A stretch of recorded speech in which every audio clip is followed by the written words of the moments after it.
Hello, Governor. There he is. We did talk before as far as headgear was concerned. We good. Yes, yeah. You got the memo. Yeah. Well, you said you were going to wear that red dress. I'm glad I didn't wear mine because I figured you were kidding. I couldn't find any shoes that went with it.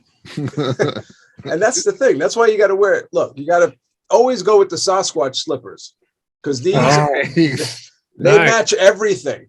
Nice, you know? Nice. They go real nice. And let me just say this. Bomber glasses. Hold on a second. Okay, I'm just saying. All right. This is something from Tombstone. The lovely Chris McLernon here bought me this shirt because we're huge Tombstone fans, but more so the mustaches. So right. I'm growing my Frank Zappa / 70s porn star. And there you go. Yeah. So nice. I was saving it for this interview, but you commented on my Instagram. Chris is like, oh, because I had a different shirt that said I'll be a Huckleberry, which was another, and I was saving this for this actual interview. So there we go. There we go. Appreciated, man. Yeah. Attention to detail. I'm just saying. I'm just going to have a nice coffee in my Beatles mug. Nice. Nice. Yeah. Put it on my Beatles coaster. You're so everybody's into it, man. Have you seen the documentary? Oh yes. Oh my God. It's crazy, isn't it? That's the closest I've gotten to like a God experience. Mm-hmm. I couldn't believe it.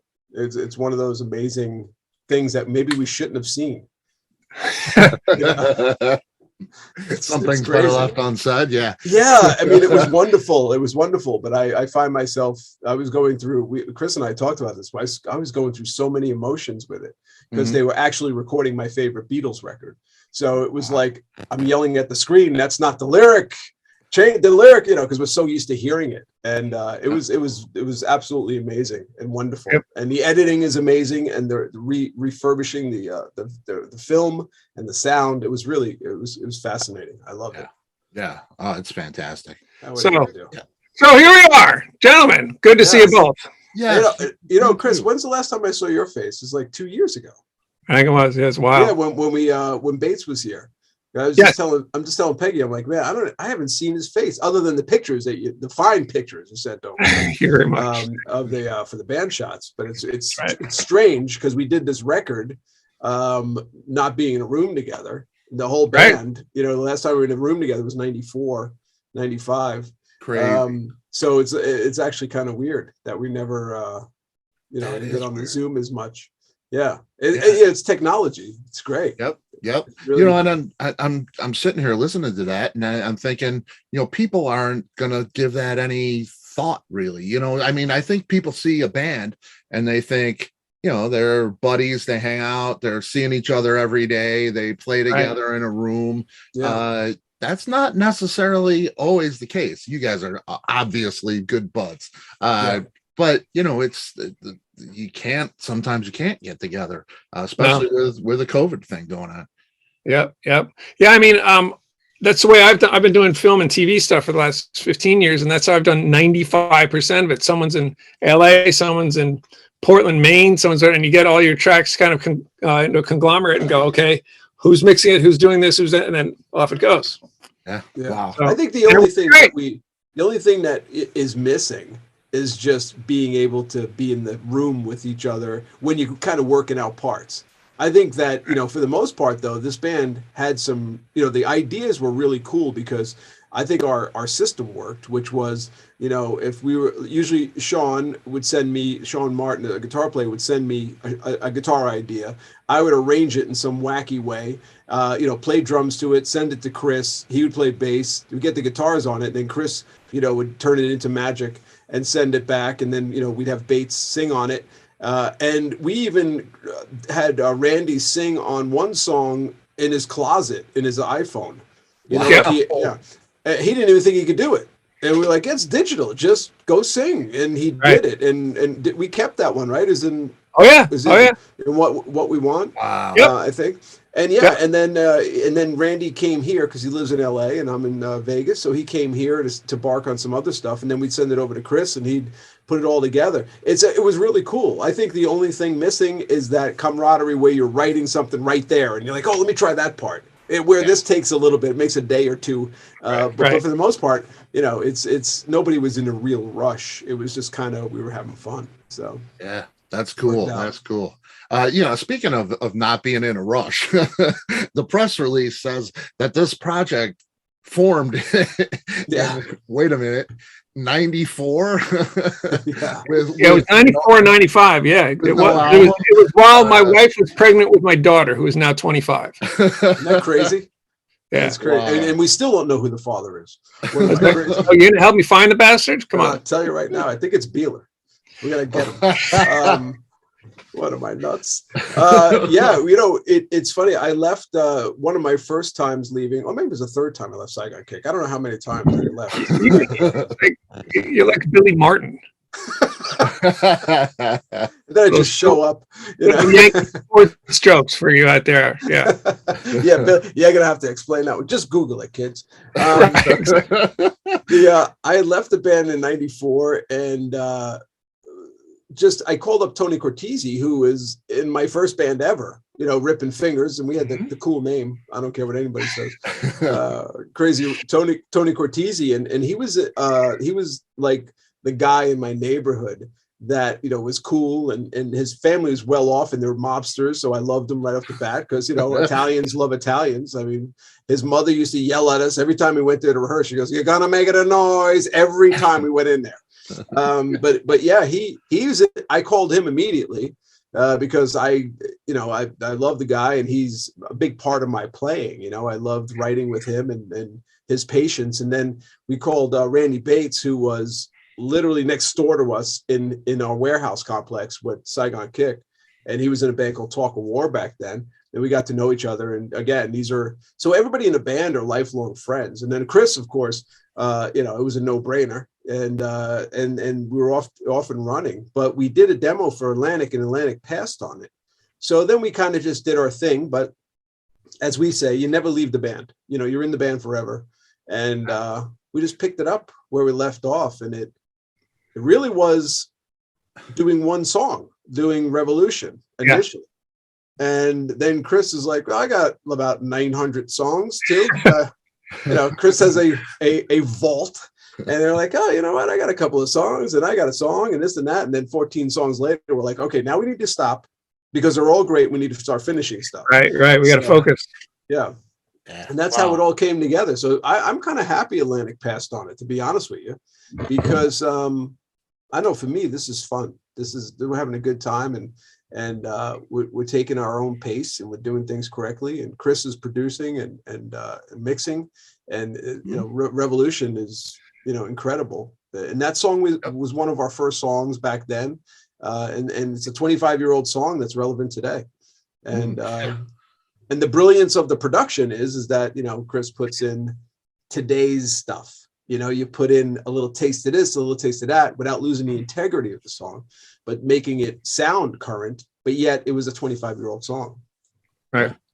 Yeah. I mean, it's great. I mean, it's really good. It sounds fresh and new. You got a full-length record coming out, self-titled.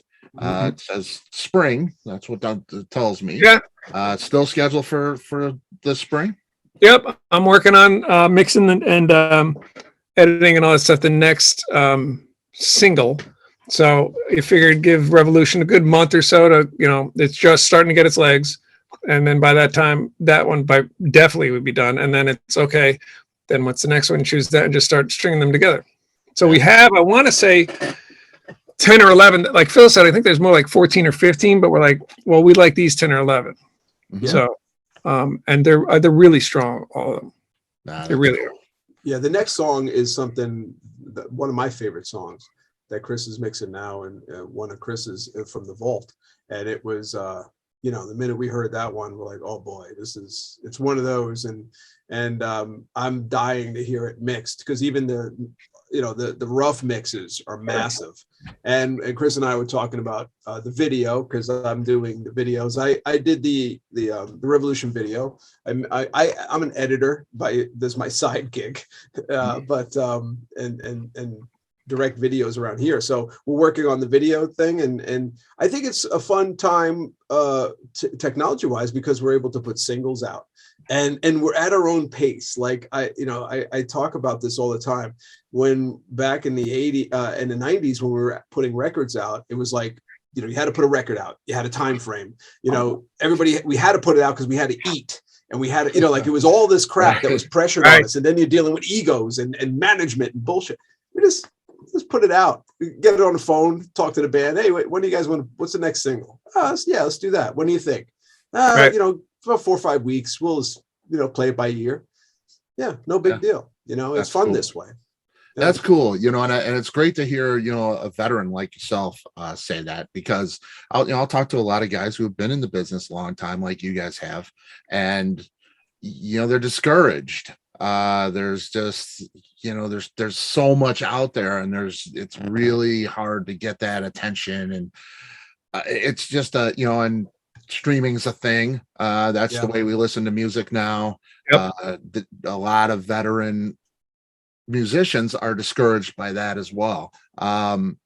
You have a different outtake on that. It's pretty cool. Yeah. Otherwise, it's like I remember reading a story somewhere where some blacksmith was working on a horse and he saw a car go by him, right? And he just like watches it go and just didn't catch on with the fact that that's what's next. So you can't be the blacksmith anymore, because the technology is so fast and it's changing every day. So you can make it to your advantage. But like to your point, we already have, I guess, a built-in audience. It's our age group. So if anyone else falls into that, cool. Like I play my stuff, play this stuff for my son, and he's just kind of like, yeah, it's nice, Dad. Right. So, all right, well, if you're somebody else, like, yeah, this is fucking awesome. I love it. It sounds modern. It says, whereas he's like, sure, okay, can I get worked in right now? Sure. The kids are never impressed. It doesn't matter what you do. Oh no, mine. When we did the first reunion gig in Tampa, my two kids, they'd never seen me play before, so they come to the show. It's sold out. It's crazy. Everyone's singing every word. I have a picture of my son asleep. You mean he was next to Matt? What am I crazy? Oh man! Yeah, so they were highly impressed. They're just like. But he did stay like long enough to count all the F-bombs that each singer was using in the first two bands. So. Excellent. He's like, first singer said 37, and that was Alan Vine, by the way. Crazy Alan. Then the second was he was less. He was 15, but then you guys had 37 or 45 or whatever. I was like, man, when you talk about the saturation, right? It's like. I think technology is wonderful in the sense that there's, on the flip side of that, there's so many bands that you never heard because they were shelved. I mean, how many friends do we know that finished full records? I mean, Randy, our singer, he finished a record with Butch Vig.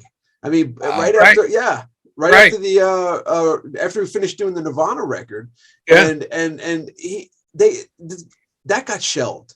Like think about all that. So now it's like it's a great place, and I do believe that if you utilize the technology and the platforms correctly, you could be heard. And like Chris said, we have a good fan base. We have great fans. One of the things that I thought was really cool recently was we have a band camp, and we put $1 to buy the song, and we noticed that fans are paying more than $1.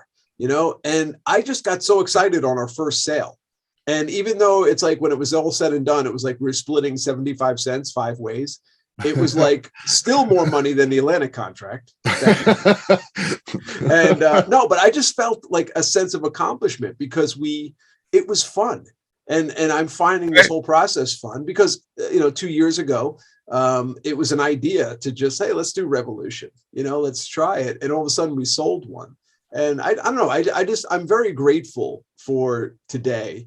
And there was a time that I wasn't grateful in the music business. I was bitter and I think about that time and I'm so past that. So today I'm really just taking it all in and so grateful for the fans and just, even for technology, you know, I mean, there's pros and cons to everything, but if you ask me, I'd rather have the technology, you know, because I think it's going to help everybody. Yeah. Oh, yeah. Yeah. And without the technology, we wouldn't have Panic Boom. Yes. We wouldn't have the Zoom call. What was that, Chris? We wouldn't have the Zoom call. Yeah, exactly. Yeah. The boom would be there. Remember, the band never breaks up. So it would be there in some capacity. From here on out, if we do this again, we're calling them boom calls. I'm just saying. I like that. Let's start a company. Yeah, I like that. It's boom call. We're going to start a company. It's going to be called Boom Calls, except that the background is just going to be a picture of the band. So anybody having it will always have to be a picture of us behind them, like the green. That's right, exactly. It'll be huge. I love this idea. Someone copyright it. An idea, man. When you guys were getting songs together for this record, was there an intent to the record? Did you say, you know, we want it to be eclectic and have a bunch of different influences on it? Or did you say that, you know, you want it to sound a certain way? You wanted to, you know, was there any specific intent to it? I think when we started out, we wanted to pick up where we left off, which was a good band, good songs with, you know, a nice edge to it. As we started getting into it, because now you have 30 years of influence. So, you know, your original kind of infatuations have been sharpened, but you've added a bunch, you know. So Randy and I always say our rule is when we come up with stuff is we want it to sound like evil Duran Duran. And then Phil said at one point that Bates and I sound like evil Simon and Garfunkel. Yes, which I love. Yeah. So once we kind of got our handle on that, we're like, okay, let's start going with that. But to your point of the eclectic, I mean, you got half a Saigon Kick in there, so there's eclectic right there. We can't fight it. You know, I like Motorhead and I like Madonna. They're right next to each other in the record collection. That's just the way all of us were. So that gets carried through for sure. Cool. Yeah, and that's you know, that's why I can't wait to hear the record. Me too. You know, yeah. I'm not putting any pressure on Chris, but you know, I have to say it's an absolute pleasure because whatever we hand Chris comes back awesome, like way better than you think. And I spend a lot of time just laughing because I just listen to it and you start giggling because you just, number one, it's like it's always something you wanted to be involved in because the songs mean so much to you because the band is one thing. Back to the Beatles doc real quick, it's relevant to this is that, and Chris and I talked about this, what I loved about the Beatles doc the most is the love for each other in that band. I didn't understand it until I really watched it because the band broke up, you know, so you think that there's all this stuff, but the love that those guys had or have for each other was amazing. And that's something that some of my bands just didn't have. And I believe this band has that love and respect. So it's a great thing to be a part of. And then when you hear a song that, again, you know, we haven't been in a room and then you send it, you know, we send it to South Carolina on a trip and it comes back just like blows your face off. I just love the process. And I love that everybody gives everybody the reins to go because we trust and respect. Yeah. I mean, my point with collaboration is you ask someone to collaborate because whatever they do that's unique will add to what you've given them. Right. So otherwise it's just dictation. It's not collaboration. It's like, okay, I want you to do this. Okay. Well, I thought you asked me in here to do, you know, what I do. Like if you go to one of the most famous ones, Michael Jackson, Ed Van Halen, Jackson was smart enough to just say, just let him go. Let him do what he wants to do. And we got what he got. He wasn't like, no, I want it to be like this. And then this change has to go here. And it's like, you can get anybody to do that. Right. So same thing with this. I always tell the guys when I send something over, all right, I did this, nothing set in stone. This is a place marker. What do you think? If you don't like it, no problem. I'll change it. If you like it, great. We go from here. Yeah. Nice. Let me compliment. Again, it's like Chris and I have been playing together for 30 years roughly. And the bass stuff. After bursting on my hand right now. the bass playing on this stuff, it would send back some stuff. And I'm like, man, that is just angry and great and everything that I was hoping it would be. And it's really fun because we're not angry. we're happy. And I think it's about what I've done. I know for me, and I'll speak for myself, is every time I get a track, I try to outdo my last drumming just to impress the guys. Right. I play for them. I play for them first. Like I'm going to outdo my drummer just so I can get Bates to just send me. And I know when he loves something, same thing with Chris, and it's great. And that's been the driving force for me. And I think the band, and that's why the stuff is coming out so great. That's cool. That is cool. We've talked about a little bit about the Beatles documentary and how it relates. I got to touch on 30 Years of Drummer documentary, Phil. And Ringo's not in it. What was that? Ringo's not in it. And Ringo is not in it. Paul does. He makes it a cameo. He does. I hear music from Panic Boom is there. Yeah. Again, it's a weird thing. We initially, the idea behind 30 Years of Drummer was simple. Is I put out a documentary called Waking Up Dead in 2006. And 2006 was a bad time for me. I was on drugs and, depressed and just in a bad place. And I was on the road with Skid Row, and I loved that band. It wasn't about the band. It was just my way of dealing with issues. My mother had passed away, and I was just in a dark place. And that documentary is dark as hell. And it's frightening. It's something I can't even watch today. So when I thought about the 30 Years of Drummer, I thought about my career and all the really great moments of my career. But more than that, the people that helped me get there, like Tony Cortese in my first band, the first guitar player ever, Tom Reinhardt, who came up to me in, drafting class and was like, "Hey, are you in a band?" And I was like, or he goes, "Hey, you a drummer?" And I was like, "Yeah," because I didn't want to get beat up. Because he was like, he beats up people. And I'm just like, and it was like that kind of thing. And I wanted to shine light on people that aren't so famous for that, but had the same impact on my life as Skid Row did or Saigon Kick. And, but more than that, Panic Boom was a band that I loved when we did it then and love it even more now. And I wanted to showcase those guys and that band and let the world hear that stuff too. So it's basically it's going to be full of stories, really funny stories of guys, some are with us today, some aren't.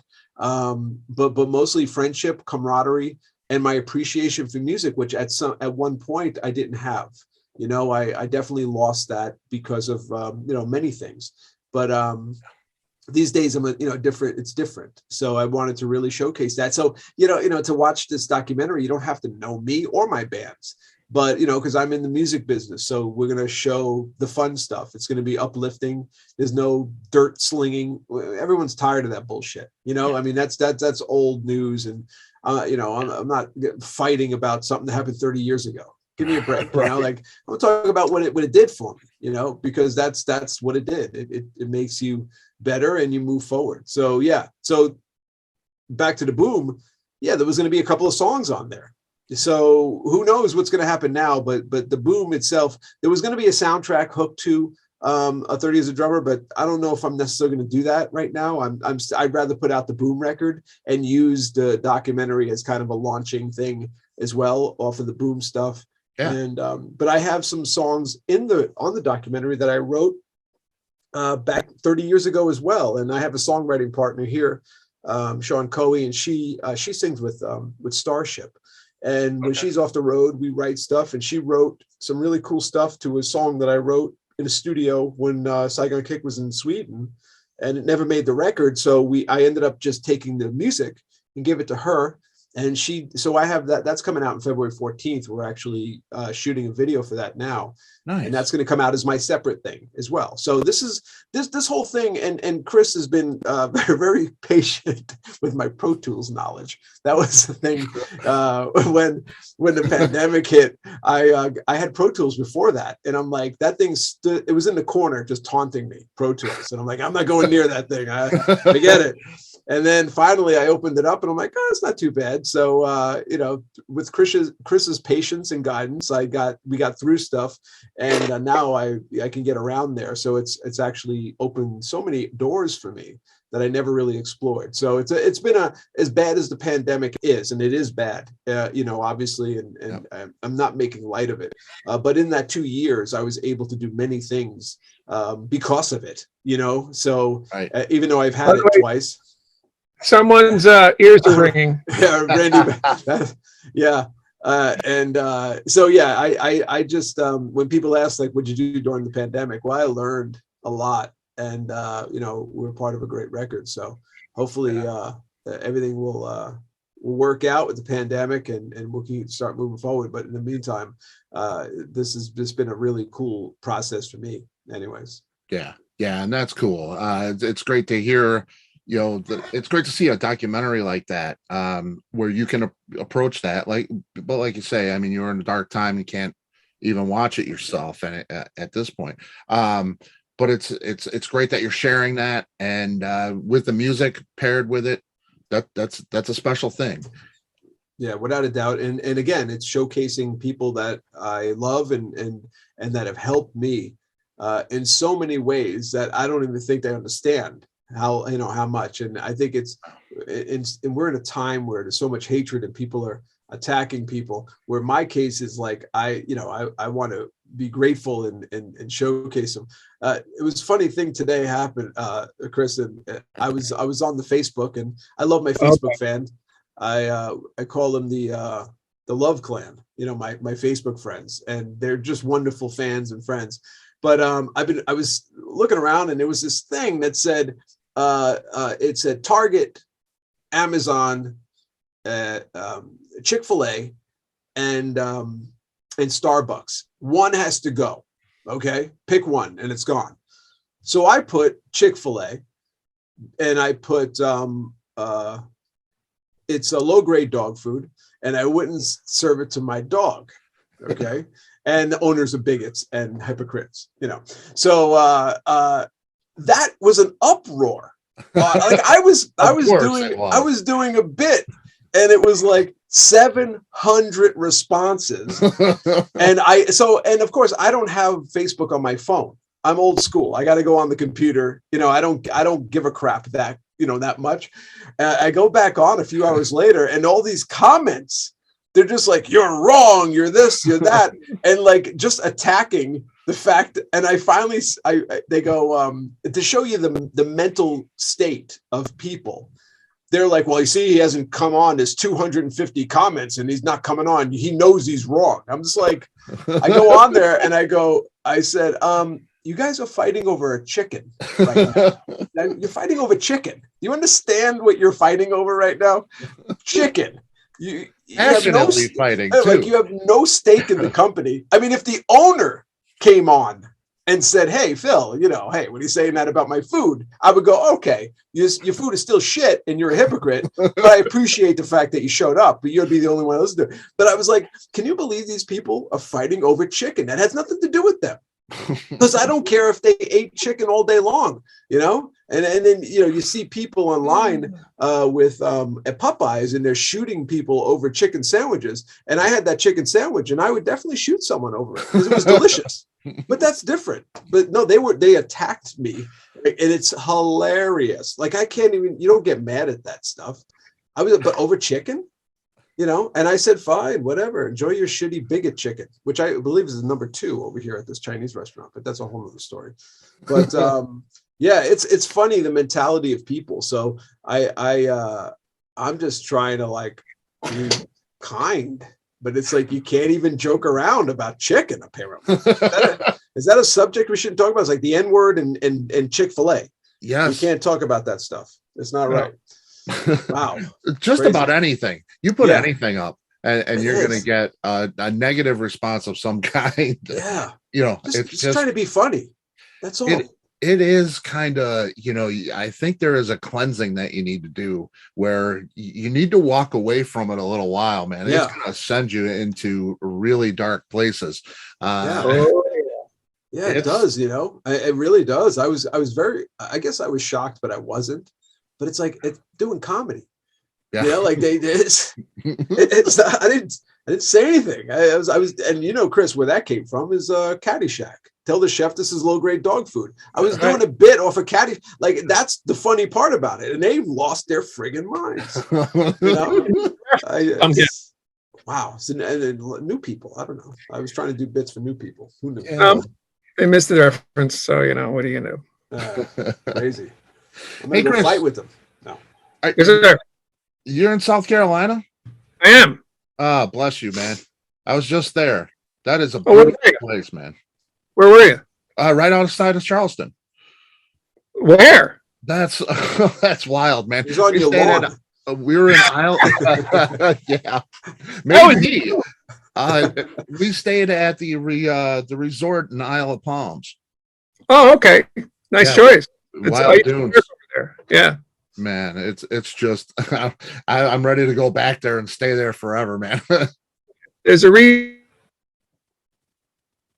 I moved here 25 years ago. There's a reason I've stayed. And you saw it. Oh, did I lose you? Am I back? Yeah, you're back. Okay. I said there's a reason I moved here 25 years ago, and there's a reason I've stayed. Yeah. Does a place like that help you musically? I mean, like when you're writing and stuff, just because it's a pleasant place to be, or does it hurt you maybe in a writing process? I think if that's where you originated your writing from, it might be tough. But you got to remember, I moved to Los Angeles in '85, and I lived in the heart of Hollywood. So if I want to draw upon that experience, it's really easy. But you know, I got a friend here, Eric Bass, who's in Shinedown. He's lifelong resident, and it doesn't seem to have affected him. So I try and you try and glom onto people who are better than you and do more than you do, so you can improve yourself. And he's a perfect example of came from Charleston, proud of Charleston, and not leaving Charleston. Yeah, I mean, but has Shinedown really done anything? I mean, you know, I mean, I let him give me some tips on the video. I helped him out. Oh, good. But that's a question. That's a good question, because there's this book called The Talent Code, and it talks about where talent comes from and the fact that you're not really born with it; it's developed. So through the apprenticeship and all that stuff in the old days, that's how you got talented. But one of the things that really struck me was there's a study done of these Russian tennis kids who were forced to, like, what I call the Clubber Lang mentality. You know, they're playing in really bad conditions with rotten rackets and the balls are no good and this and that. But they came out and they were just shredding tennis players. Whereas they put a bunch of other kids, equal value, equal talent, equal ability, everything, in a kind of posh environment. And the kids from the rough environment smoked the kids from the good one. So it's like, you know, back to Caddyshack, back to the caddies versus the, the regular kids. Yeah. So I think, I mean, there's many times, like, because I surf, I go out to the beach and just surf, and that clears my head. So I can go out and then go, okay, the thing I was working on my head is now worked out because I caught a bunch of waves and just kind of became zen for a little while. Now I can come in and I can work. So would that be true 25 years ago, 30 years ago? Maybe not, but it is now. Right. Yeah. Speaking of surfing, you do that. You're the Big Mick. Mick and the Curl. Right. The internationally charting surf rock outfit there. How does that, doing something like that on the side, which is drastically different, it's gotta work its way into the other music that you write, right? Absolutely does. Yeah. Absolutely. The biggest thing I think I noticed when, and we've already run into this so far with the boom stuff, is with the surf stuff, the melody is instrumental. So it's so important that's a good melody, right? Because there's no words, there's no, faithfully, there's no wheel in the sky, there's no I want to hold your hand. It has to be the melody. So that's got to be good. It has to be good. Otherwise, you're snoozing. Then the other thing it's done for me is really taught, okay, how much can the arrangement, and Phil will absolutely attest this, how much can the arrangement make this song just by bringing things in and out and whatever? Because again, you're hearing just guitars. So it better be interesting, both sonically and melodically. So that absolutely plays into the boom stuff. No doubt. Yeah. That's cool. That's cool. Yeah. The boom stuff takes some wacky turns, to say the least. It's been fun. I mean, I think that the next single, "Keep It to Myself," keep it to yourself, keep it to yourself. Myself.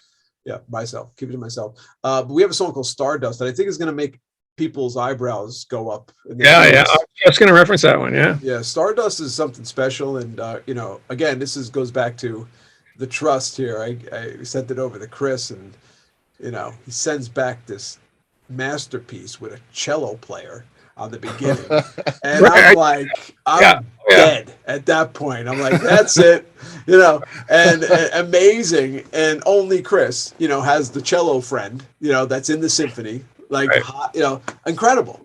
Wow. Yeah, and I think that one. I sent it over. I was like, all right, I got an idea. If you like it, let me know. No problem. But it's gonna be a string quartet in the intro instead of the guitars and the bass and the drums. And everyone's like, all right, cool. Let's hear it. Yeah. Out of your fucking mind, McLernon. Stop it. Can you put the bass back on and put the guitars? By the way, turn the bass down. Advantage in the mixer is huge at this point because guess what? You're going to hear the bass. I'm just letting you know. That's all. I mix it, so that's it. Right. Funnily enough, when Phil mixes it, but yeah. I remember getting hold of my friend Ward Williams, who's like, he was a cello major at University of North Carolina. He's played in Broadway pits. I mean, he's the man. But he's also a guitar player, and his favorite band is Judas Priest. So he gets both. So I was like, all right, Wardy, here's the idea I got. Take this part, make it a violin. Take this part, make it a viola.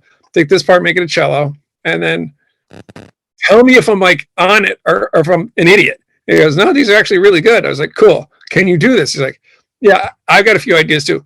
Run with it. Again, back to our part about the collaboration. Yeah. Go, do it. And he sends it back. I'm like, yes. So I'm like, I hit the, I think I hit the send button and like text the guys, go, I'm just telling you right now, hold on to your ass, Fred. Yeah, put your seatbelts on for that one. And better yet, he made a video of him. Word, yeah.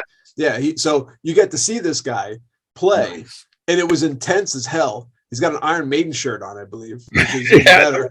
Yeah. And he looks like he's in a symphony.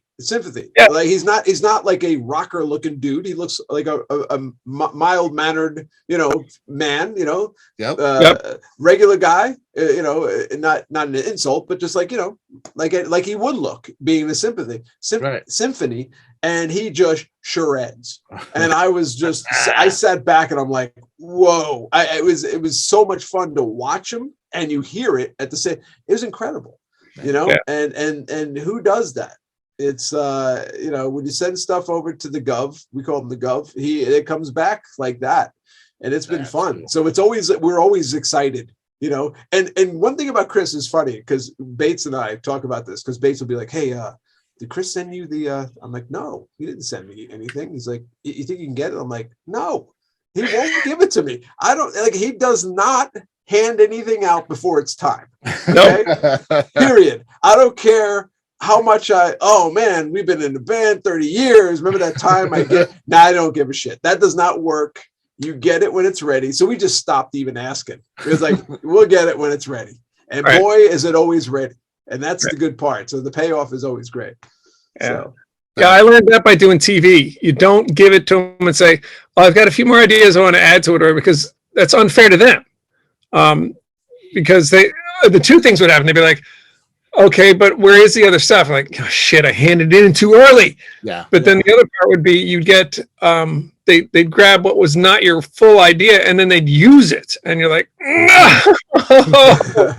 Yeah. I mean, glad you used it. Thank you. But, there was more to go on. Or, oh, shit. So that taught me, don't send something over until it's mostly done, or at least, you're not leaving words out of the paragraph kind of thing. Like, like in movies, when they show you a rough edit, it says scene missing. Right. I don't like sending it over when it says scene missing. Yeah. Yeah. That kind of thing that you do with Panic Boom and the music here, did you have that artistic freedom like in Saigon Kick, or that's a whole different chemistry? And if it was different, did you feel like you were being held back? There's two eras of it. So I'll let Phil talk about the first era, and then I can talk about obviously the one I was in, because there was two records I wasn't involved in. So yeah, first. Yeah, it's you can argue till the end of time on this, but basically, I think we were young and didn't understand business so much, and I think egos got in the way. And I think that a lot of good ideas were missed, and I'll leave it at that, because but again, we were young, and I could have easily pushed for more stuff of my own or whatever. But I think that when the band was formed, we were kids, and kids, I mean, we were in our 20s, but still we were as naive as you can get for the business. When you're in a warehouse 24 hours a day writing a record or two, and everybody is writing it together and putting their input in it, you would assume that songwriting, and that is, everybody's a part of it. Everybody is included in publishing and stuff like that. And in Saigon Kick, that wasn't the case. And that was only to find out when we got a record deal. Right. And, it's over and said and done. So when there was a time I think that there was a lot of things overlooked of talent within the band because of a different agenda on some guys. So, but neither here nor there anymore, that's, so, and I know that even on the next record, when the Lizard record was already done, Chris joined the band right as Love Is on the Way was hitting. So when we were in a studio for a few records with Water, and which is coming out on vinyl July 8th, by the way, and Devil in the Details. I thought for sure that we could have went a different route songwriting wise, because I believe that the talent was there and it was a little bit overlooked. So that was my take on it, looking at it, knowing what Chris can do as a songwriter. Yeah, that was my thought, listening to you talk about what you're doing here with Panic Boom to, Utah stuff to Chris comes back with this cello part and everything. And Saigon Kick was adventurous in its own way, but maybe not that adventurous or, that it wasn't Chris's doing on a lot of that stuff where, Chris, you might have gotten something in the Saigon Kick days and wanted to throw a cello on it or do something outlandish like that. Outlandish as, as that might be perceived. Like when the orchestral section ends, there's a bass part that comes in that when Ward heard it, the cello player goes, "Dude, you channeled Lemmy." I was like, yes. I put Lemmy and a cello right next to each other. I was gonna say, wow. So I think that when it came to like the Water record, which is still a really cool record, considering that Matt had left the band and we were stuck in Sweden. I think we came together. I think it could have been better, obviously, but we were also in a different time. We were there was a lot of pressure. There was a lot of huge. I mean, the record company's flying there, and he left a demo tape in the cab. Like, that's how much they hated it. And you remember that? And it was just like, I think it's almost like you can't even remember everything because it was just like such a flash. Right. However, I think that considering what we were under, I think what we got was pretty cool. However, the way we do things now, I think a lot of stuff was missed. I think that not that we cheated fans, because I don't think the fans ever were cheated. I think they got some good songs. We had a good time doing them. Absolutely. And those are records I stand behind. Right. However, when you hear the new stuff, you're going to hear Saigon Kick in there because you got half the band, and but it's also, you'll hear really what could have been on a lot of things, but coulda, shoulda, woulda. It's coming out now, and that's all that I care about. And everybody is, with the Water record, we got that coming out. Beeler put out a new record. He's doing quite well with that, and we congratulate him as well. And to me, it's about, that's our legacy. No matter what happened back then, the idea is that we grow from it and we use that to go forward, and that's what we've done. And this process has been a pleasure with Boom. And I look at it this way: we saved the best for this. Like now we put it out, and nothing on that on those records, Saigon Kick records, is bad. I mean, there's great playing still, no matter whose songs they were. We don't argue about songs in this band. We play great songs. We write them. We trust in each other. And there's the one thing I think Saigon Kick was lacking was a respect for one another's playing, and this band has that. We have love and respect, and but like I said before, I wish nothing but best, because whoever does well, it all affects us. If Beeler sold 20 million units, it's going to affect Saigon Kick, and now we're part of Saigon Kick. That's our band. It's our legacy forever. So yeah, and thank God it is, man. It's pleased a lot of fans out there. There is a huge section of Saigon Kicks fans there. It's crazy. It's fantastic. I love seeing that. And so do we, man. I mean, we did a show at Reggie's in Chicago a couple of years ago. Yep. And you meet these people, and you still meet them. Like, the one kind of nice thing about living in Charleston, I think I've been recognized twice. But I went to New York to go see Iron Maiden, and we parked the car and come up on the street, immediately got recognized. It's like, what the fuck is going on here? So, but the cool thing is these fans have had 20 to 30 years to live with this stuff. So that's been the soundtrack literally their life. And now they can tell you. Yeah. So when we were at Reggie's, these fans are coming up to me and saying, this song off of Devil in the Details was, we played it when my mom was dying. We played these other people would say, we played it when my daughter was being born because we did natural childbirth. We played it at our wedding. We did. And they have been waiting to tell you this. And you can see it in their face. And you just think to yourself, I guess we're not just playing rock and roll for people. This really means something. And now to hear that, it makes you feel about this big. Yeah. You're just like, wow, you have no idea how it affects people, especially when it's positive like that. It's incredible. You just go, wow, got that right. Yeah, cool. And that's how I feel about the Beatles too. I mean, it's there's a lot of power in putting out songs. Those songs are very, very powerful. And I think that's why people put musicians up on such pedestals, because it really affects them. I mean, Let It Be is a song that will affect me till I die, and it's that heavy to me. So when you think about it, people believe, Saigon Kick is that. We have amazing fans. We have a lot of great fans that are also in bands. Like these newer bands, they always mention Saigon Kick, and it's fun. I to this day, when somebody, I just had a drummer today. He'll send me a message and go, look, you're my favorite drummer. You influenced me, and I still get kind of embarrassed because I just feel I'm a drummer. But I got to remember that is powerful to them. How I act and react to them is a powerful thing, because it's going to change their life in a sense, like how Tommy Lee treated me when I met him, and it was amazing. And Troy Laketta and all these guys, Right. So I believe that when it comes to the fans, it's and music, everybody interprets it a certain way. And you have to respect the fact that they're going to interpret it that way, and not think about it as like, oh, it's just a song, like Love Is on the Way. Yeah. I mean, I could say a million things and I'm not on it. First of all, cymbal crescendos. I'm your guy. If you need cymbal crescendo, I'm a huge star with the cymbal crescendos. But that song, how many weddings, Chris? I mean, that's like all the time. Yeah. I mean, dates. So someone's a stereo in their car, Love's on the Way. Boom. Yeah. They send. It's amazing how the impact of that song.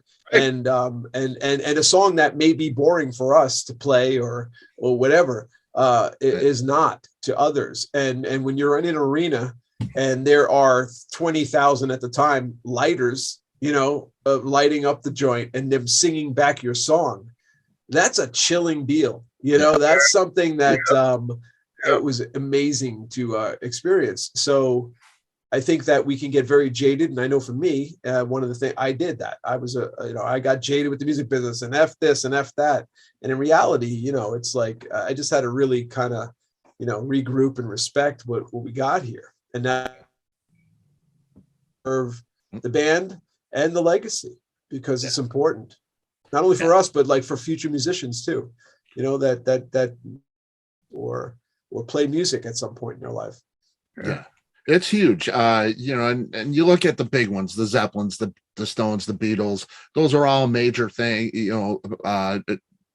bands that influenced and gave so many people millions pleasure. But you take that, the smaller bands that didn't get to that echelon, like Saigon Kick, had just as much impact on their group. Those songs mean so much. For me, it's Peppermint Tribe. I listen to Peppermint Tribe, and it's just, there isn't anything that can take its place. It is what it is. And when I want to hear it, there's nothing else. I got a big collection here. There's nothing else that can take its place. It's because of the drums, right? Yeah, it is a great drum tune. It was funny because the next level to that was when I joined Skid Row, and those guys, that took me to another level of a big band. Even though Baz wasn't singing, we were out on the Kiss tour, and when we played 18 in Life and I Remember You and those songs, whoa, it was like, you get it back in your face, and you realize, again, even though I wasn't part of writing those or recording them, but just being part of that was, special. And the fans, they just, and as a fan, I mean, we're all music fans, and we music fans first, I think. I know I am, and I have no problems being a fanboy over drummers or bands. Great. No doubt. Yeah, you got to remember, this is what's weird about this business, is that everyone starts in the same spot. I was just saying this today to somebody. If you took 4 musicians, doesn't matter how disparate they are, you could take King Diamond, me, Larry Mullen, and Johnny Marr and Dave Murray, and put them all in a garage. We'll figure out something to play in about 10 minutes. Yeah. Or less. Yeah. Right. You're not going to get 4 or 5 dentists at a barbecue. Hey, let's grab this guy and throw him in the garage and do a root canal on him. It's all the weird businesses where, since we all start out the same, we all kind of understand the process. No matter how big you get, once you get signed, it's like being a made man. That's a different level. It really is. So everyone who's done it respects it, no matter how much fame you've had, because at some point, fame and money are an accident. You do it because who you are and what you love. Yeah. And I'm sure Phil and I both did this, but when you meet someone and they're an idol or an inspiration, and then they know who you are and start to refer to you by your first name when they see you, it's incredible. So you have to remember that. And also you also remember all the ones who treated you badly. Yes. And I swore never, ever would I treat it. I don't care how bad my mood was. No way I'm not treating anyone rudely. No way, not doing it. Because I don't know, they've driven 500 miles in a snowstorm or whatever, and this is the only chance they had, and they took 2 days off of work, but you don't know. Yeah. So pay attention to what they say and enjoy the moment. Just do it. Yeah. It's never their fault if you have a bad day. It's not their problem. They come there for a show. I always left, if I have a crappy day, not their problem. And I never, and I got treated so well the first time I met Troy Laketta when I was a kid, and I love Tesla so much. And I went backstage, and Troy gave me such time and such respect. And because I was like, I want to be a rock star too, and I want to, I'm a drummer and this and that. And he just gave me just the time and respect. I mean, he was so gracious. And I said, if I ever became a famous drummer or whatever, I'll always treat my fans that way. And the one thing that you can probably never hear from a fan is that I treated them crappy. And if I did, it wasn't me. It was probably Jason Hook that was acting like me, which he's done in the past. But no, but I think it's but yeah, because that moment, just like when I met Tommy Lee for the first time, I was blown away. Or I met Troy. When I met Troy and he gave me this time and all that stuff. Fast forward a few years later, we were opening for Tesla. Right. So I got a chance to talk to him and tell him and thank him. Right. But he didn't remember that, but I certainly did. Right. So that's what you got to remember. Those fans will remember that meeting for a lifetime. Just like Peter Criss on the Kiss tour. Last night of the tour, I go up to the condo. We're toasting champagne. He kissed me. I had white paint. I was in love. The whole thing. I looked at Peter Criss on my wall. My whole life. Yeah. And now he's like right there. You know, told him to trash his drums. It was amazing. That's something I'll never forget. You know, I mean, he forgot already, but the point is that I don't care. It was mine. It was mine. You know, and it was an amazing night, and he treated me wonderful, and that was cool. And you know, we get on with it. But well, and it takes a little of courage to approach people in bands or movies or whatever, because everyone's afraid that someone's going to be a complete and utter rude bastard to them.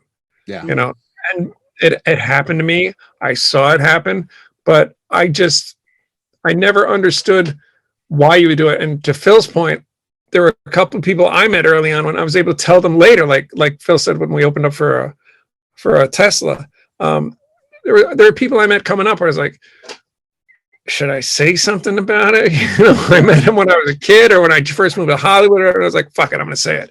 And like Phil said, they don't remember, but I do. Yeah. I remember when I did it to Rick Nielsen, he gives me a look. That fucking Rick Nielsen looked at, and he goes, was I drunk? Yeah.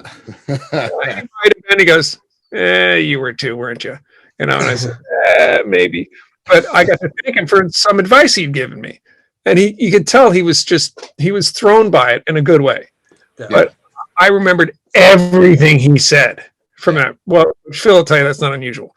But he remembers everything. That's it. Yeah. But it's so important because you can see it in someone's face, like, oh God, oh God, oh God, oh God, oh God, he's going to be rude, he's going to be rude, he's going to be rude. And when you're not, they immediately, okay, cool. Yeah. And that's kind of terrible. And they'll ask him anything. Yeah, I do that on encourage them to. I'd say, yeah, you're gonna ask me if you go too far, I'll tell you. But yeah, no one ever has. Yeah. You know, on Facebook, I think that one of the problems initially was people didn't understand the space, you know, like because they're a friend on Facebook. I think they've kind of got it now. It's probably been a couple of years of people being rude to them or whatever. But for the most part, if you send me a message, I'm going to answer it. If you, when I post something on Facebook, somebody comments, I comment. And a lot of times I get the same thing. It's like, man, they'll send me out a message privately and I'll respond and I go, you know, I must have emailed like 5 or 10 of my favorite rock stars and you're the only one that wrote back to me, you know? And, you know, look, everybody can handle it their own way, but I'm not that busy that I can't write back at some point. I'm not saying I can write back that day, but you know, you just can't forget where you came from, you know, because the fans were there for us at all times. And I think that, you know, Saigon Kick, we always went out of our way to take care of our fans and appreciate them and thank them for every time, you know, we were out or except for that one time when they asked us if we were gay. That was the one time, but they weren't really our fans. We were in, and Jason, on their defense, Jason did look a little gay. But that was what city was that again? Somewhere in Nebraska. We were at a mall, we're all at the food court, and it's me, Phil. I'm not sure if Pete was there, and Jason. And Jason's wearing. Well, first of all, Phil's got a white mohawk, a cut off wife beater, like your basic swag sweatpants and Timberland work boots. Okay, I'm dressed in uniform that got me the nickname the Gov. Short hair, long wool coat. Right? Wheeler is in a fisherman sweater. His hair is dyed like purple and it's growing out, and he's wearing like this green and black beret. And he if he loves anything, he loves frozen yogurt. So he is making love to this bowl of frozen yogurt. I mean. And I learned that in the first 20 minutes of being Saigon Kick. We stopped at Freshens or whatever on the way out to the warehouse from the Wellesley. Like, you know, like we stopped for yogurt. You know, I traveled across the country. I want to play. You guys stop for fucking yogurt? Are you kidding me? So these two girls walk up to us and they're just skin and bone. And they go, "Hey," we look over and go, "Yes, y'all gay?" And Phil goes, "Wherever you want us to be, honey." And she goes to her friends, "They're gay." Unbelievable. That was as I think about it though, she had a good point though. I mean, the way Bueller looked, you never know.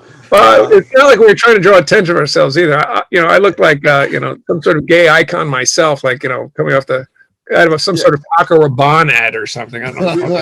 We look like we were the rejects of the what's the YMCA? What's that group called? Village People. The Village People rejects. We were the crew. Yeah, they brought us in, and no, we failed the audition. But, we did. Yeah. So other than that, and she really wasn't a fan. So, but I figured that was a funny story. Oh yeah, that was about the only time where we were like, "What?" Okay. It's funny. It's funny you say that because I've done interviews with guys that I grew up seeing. With the John Anderson and Ian Anderson. These are guys that they were idols. I never imagined speaking to these guys, and it's just I remember every word vividly. Right. Yep. Jeff Tate. I hate to name names, but Jeff Tate was go to see Queensryche, hanging out. He walks past us. There's about four of us. Doesn't stop. Pretty cold shoulder. And he's known to be that guy. He's got a reputation. Shall we say? I get an interview with Jeff Tate, and I'm like, I have the opportunity, and I'm thinking, I don't know, this may go south in a hurry. Maybe short, real short interview. I have, and I love Jeff. I just always idolized his talent. So I get this opportunity, and I'm thinking to myself, he's probably not a very nice guy because just that's how he came across, which isn't good.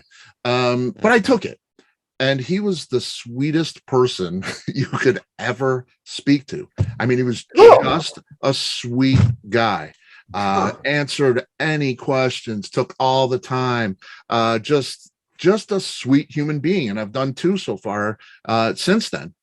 And he's always been gracious and kind and humble. And I thought, it's a bad day, but you remember it being the point. Yes, you do. You remember that initial thing. And if I wasn't somebody who had the chance to do an interview and rectify that would be my picture of Jeff Tate. Would be this cold shoulder kind of prick, and that's not, it doesn't seem to be the case, following that. So like you say, fans, they remember, they and it goes back to he could have been having a bad day. He's human. I mean, that's what happens. But when you sign the deal and you put yourself into the spotlight, you got to take the responsibility of it. You can't hearing from stars crying about, I got no privacy. You shouldn't audition for the movie. You should. Right. I mean, this comes with the business. Yeah. I understand. Look, if you're having dinner and someone comes over and you're like, look, let me just eat, and then right afterwards, because I've done that. We're like, I swear I'll take care of anything you need. Just let me just finish here. And you wait for 2 seconds, I'll take care of you. You can do it that way, or just get it over, whatever. So because they don't know either. But if you're nice to them, a lot of times they're just like, yeah, of course, I'm sorry, no problem. But it's like, yeah, no problem. I just want to finish, And we're not even that big. But when we went to Indonesia, I always had a what do you call it? Sean Connery, Indonesia. Almost. I'm working on that. Not too bad. Indonesia.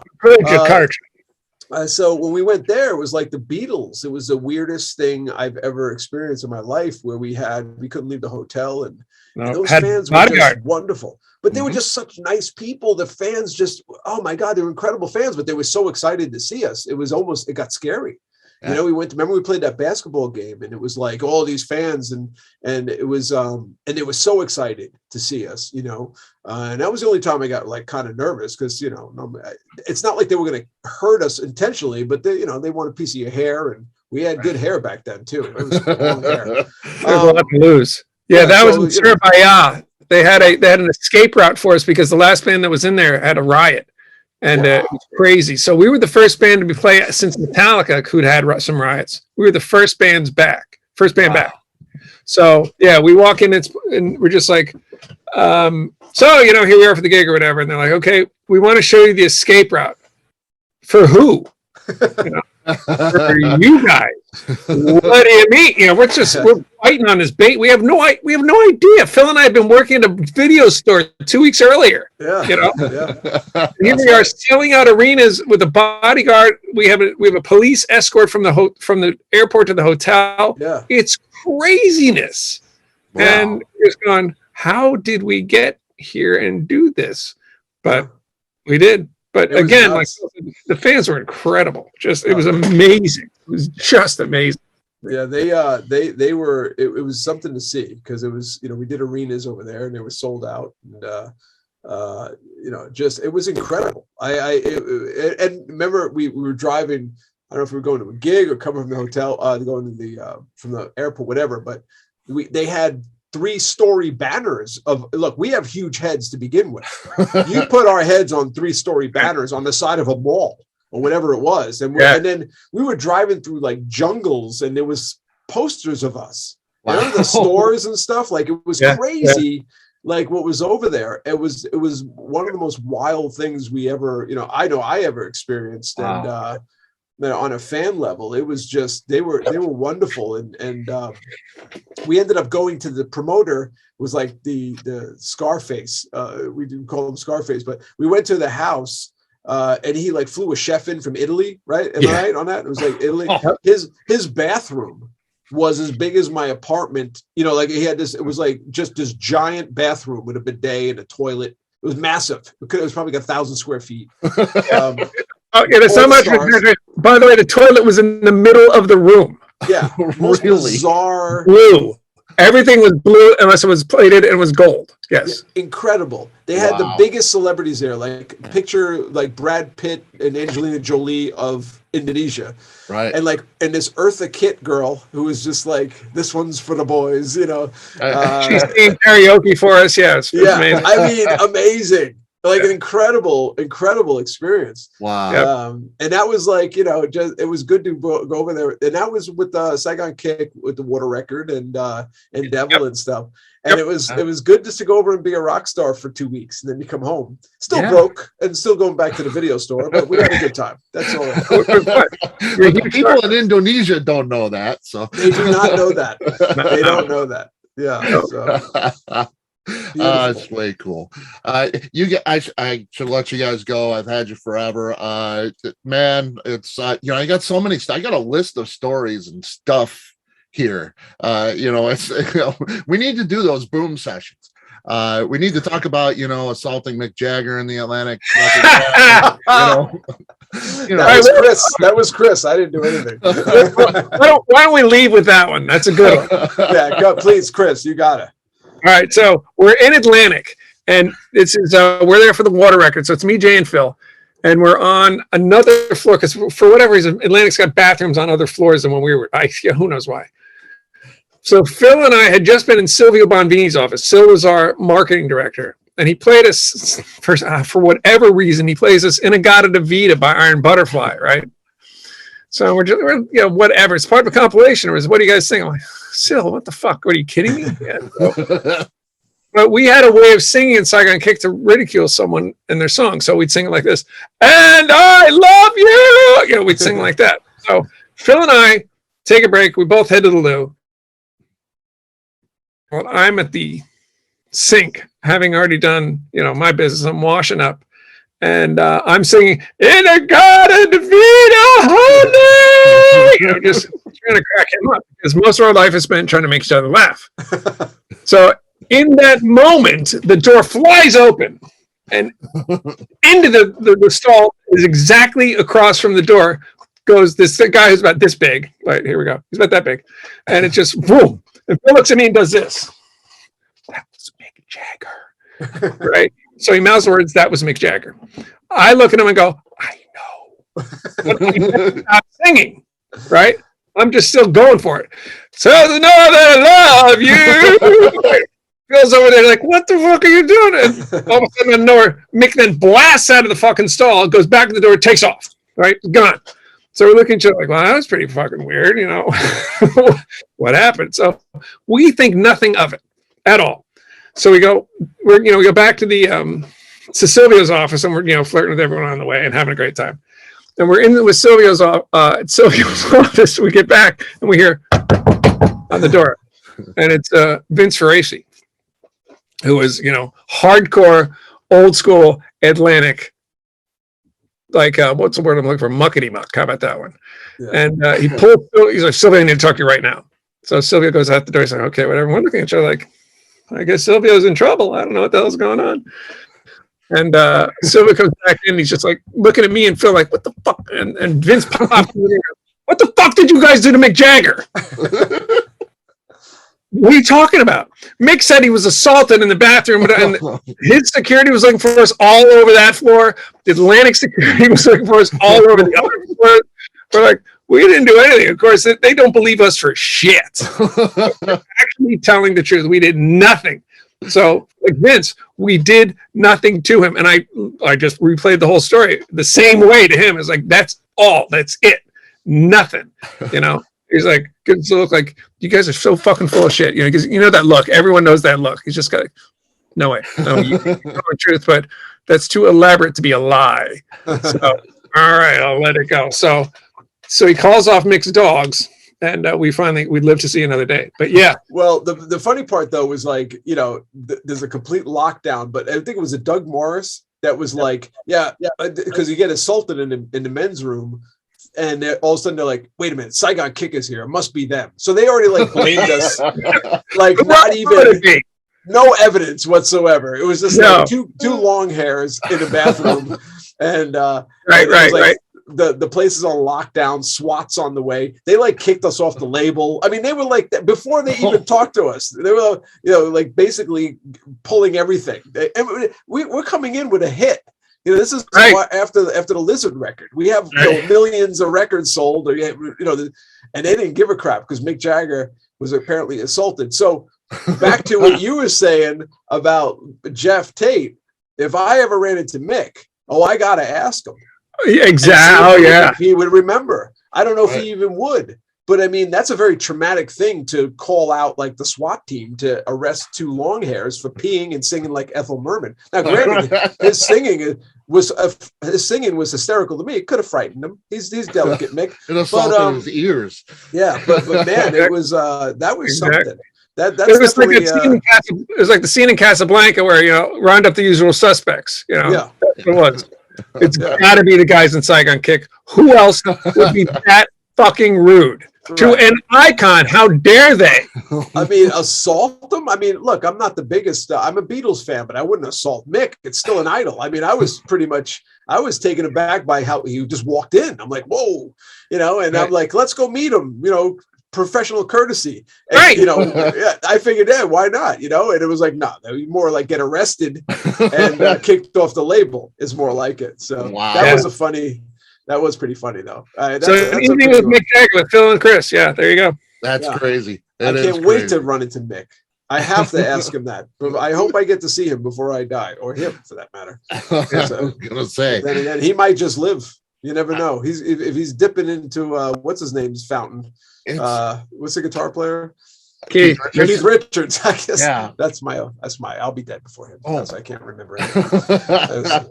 I saw a great Onion headline which after Charlie Watts died, it said Charlie Watts shocked to see Keith Richards in the afterlife. That's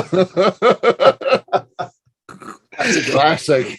It's classic. Yeah, that was about as good as it gets. But yeah, and when you tell people stories like the Mick Jagger story, they just look at you like, really? Yeah, like that sort of shit. Like because people will ask, well, tell me a rock and roll story, and you tell them that one like. That shit happens. You're like, happened to me. It's wild, man. Hey, can you hold the fort? I got to pee real quick. Go ahead. All right, hold it down. Do you have any stories, Chris? Oh, I got plenty. Go ahead, throw me another one. I love it, man. Well, I know that you had a lot of dealings with Wendy Dio. And Ronnie. And he's right at your elbow there. Your right elbow. Yes. He sure is. It changed your whole way you do business in the music business, didn't it? Sure did.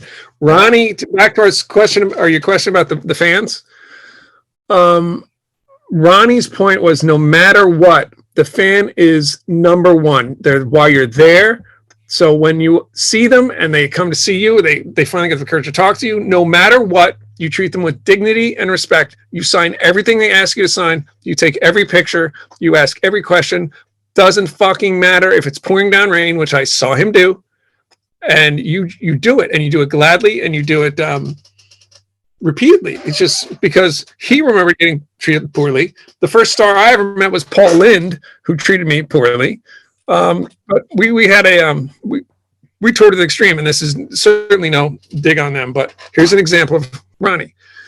It's freezing wherever we are. It's because we toured with them in the winter, and there's people standing outside Extreme's bus, and we're in ours, and we can see it across the parking lot.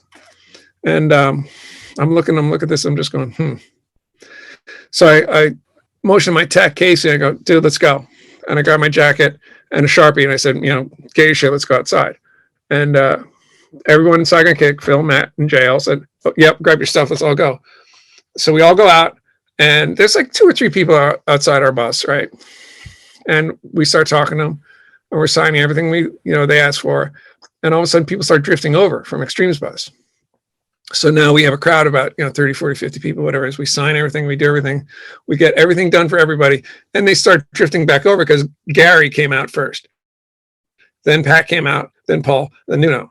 And so they all wandered over and then, got their stuff signed by them. So we get back on the bus, and I think Jason says to me, he goes, what was that all about? And like he was complaining, he's like, just kind of, it's kind of, literally, I did this. Let's go. And we're out. And I said, that was Ronnie Dio. He goes, what do you mean? I said, no matter what, Ronnie Dio said, you take care of that fan. That fan is standing outside your bus in 10-degree weather, whatever they are. Go say hello. Just, it doesn't kill you. So that is something specifically I got from him. No doubt. Yeah. And, it's a great Dio story for me. I went to see him at a store signing. And he signed it. I have a photo right here. He signed it in silver Sharpie, which tends to smear more than the black Sharpie for some reason. Oh, yeah. He signs Ronnie James Dio nice and long. He picks it up and he blows on it.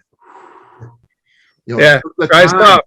And he held it for like a minute before he gave it to me to make sure that it was okay. Wow. I was like, I was just blown away. I mean, I think my jaw was on the ground.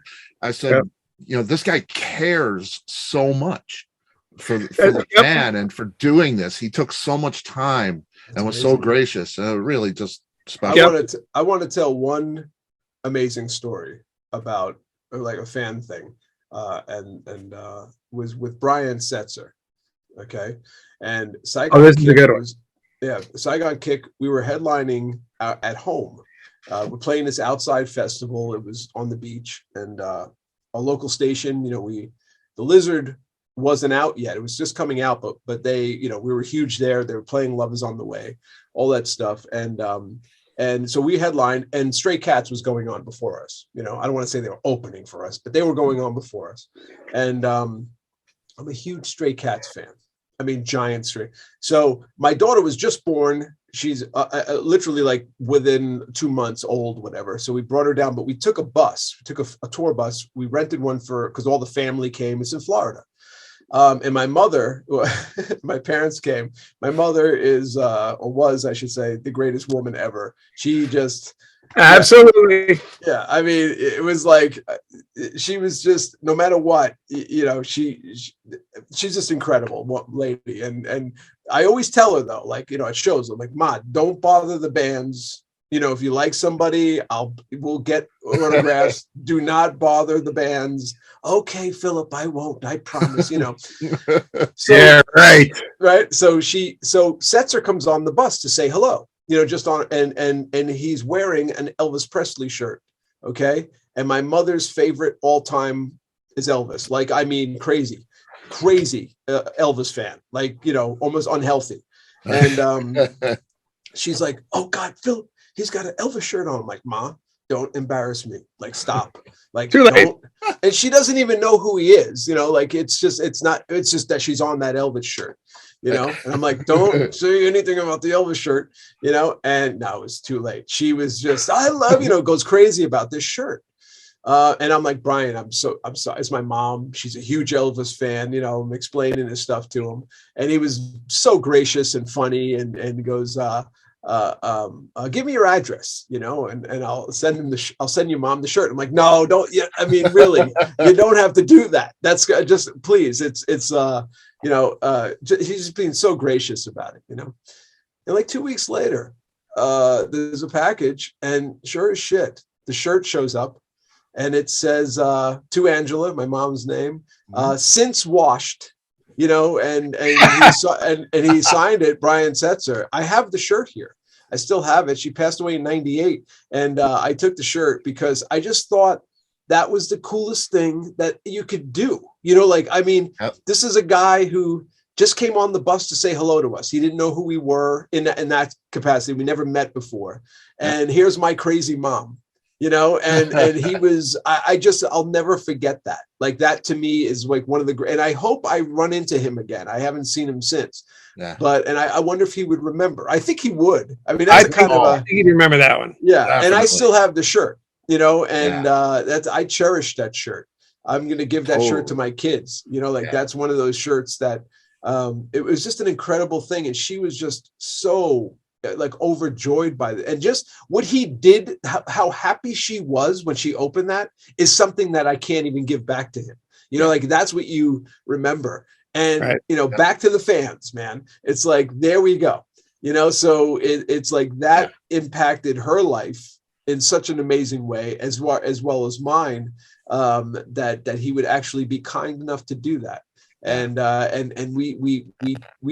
where I take my you know, my experiences, and that's what I put towards our fans. And I think it shows, because those fans of ours, they'll fight to the death. You know, they got your back, man. They got your back, and they will fight to the bitter end for you.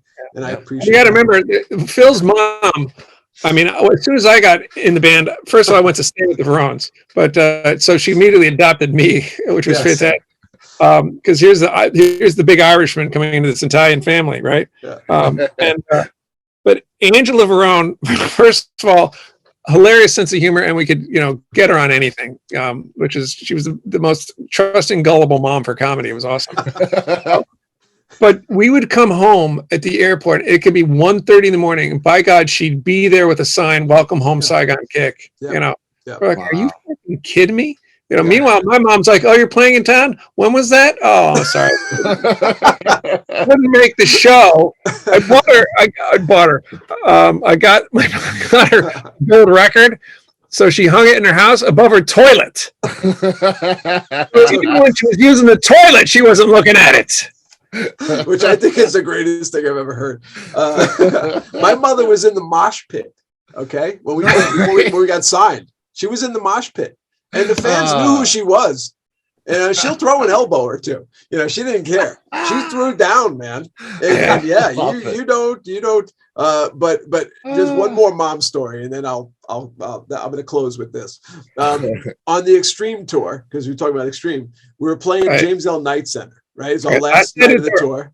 And it was like we were getting our gold records that night. You know, it was our homecoming. It was a big deal, right? So, and Extreme are probably one of the greatest bands ever, and the nicest guys ever. I mean, we just had such a great time on that tour, and they were just amazing to us. It was just, it was a pleasure to tour with those guys.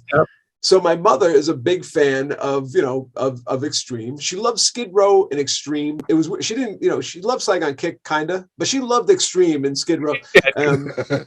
But I go, Mom, do not bother the band. Again, I'm like, don't bother the band. I said, I know you want to get some pictures, but let me finish sound check. I'll take you to the dressing room. Cause you know, we knew that they were going to, you know, cause they had family before, and it was like, it was all cool if we brought people in to take pictures. Last night of the tour, you know, it's always fun. I'm like, do not bother Extreme. I'll take you there. Saigon Kick we're doing the sound check. And to my horror, my mother's not standing there anymore. Right. I'm like, oh no. Oh Where no. is she? Yeah, like where is Angela? She's she's rummaging the land. We go upstairs to the dressing room. The elevator's open. My mother's got Extreme in a photo shoot in the hallway. And she's, okay, Nanu, move over here. It doesn't know his name, right? Okay, Nanu, that's it. Get together, boys. And they're just like, okay, Mrs. Verona. I'm like, I told you to.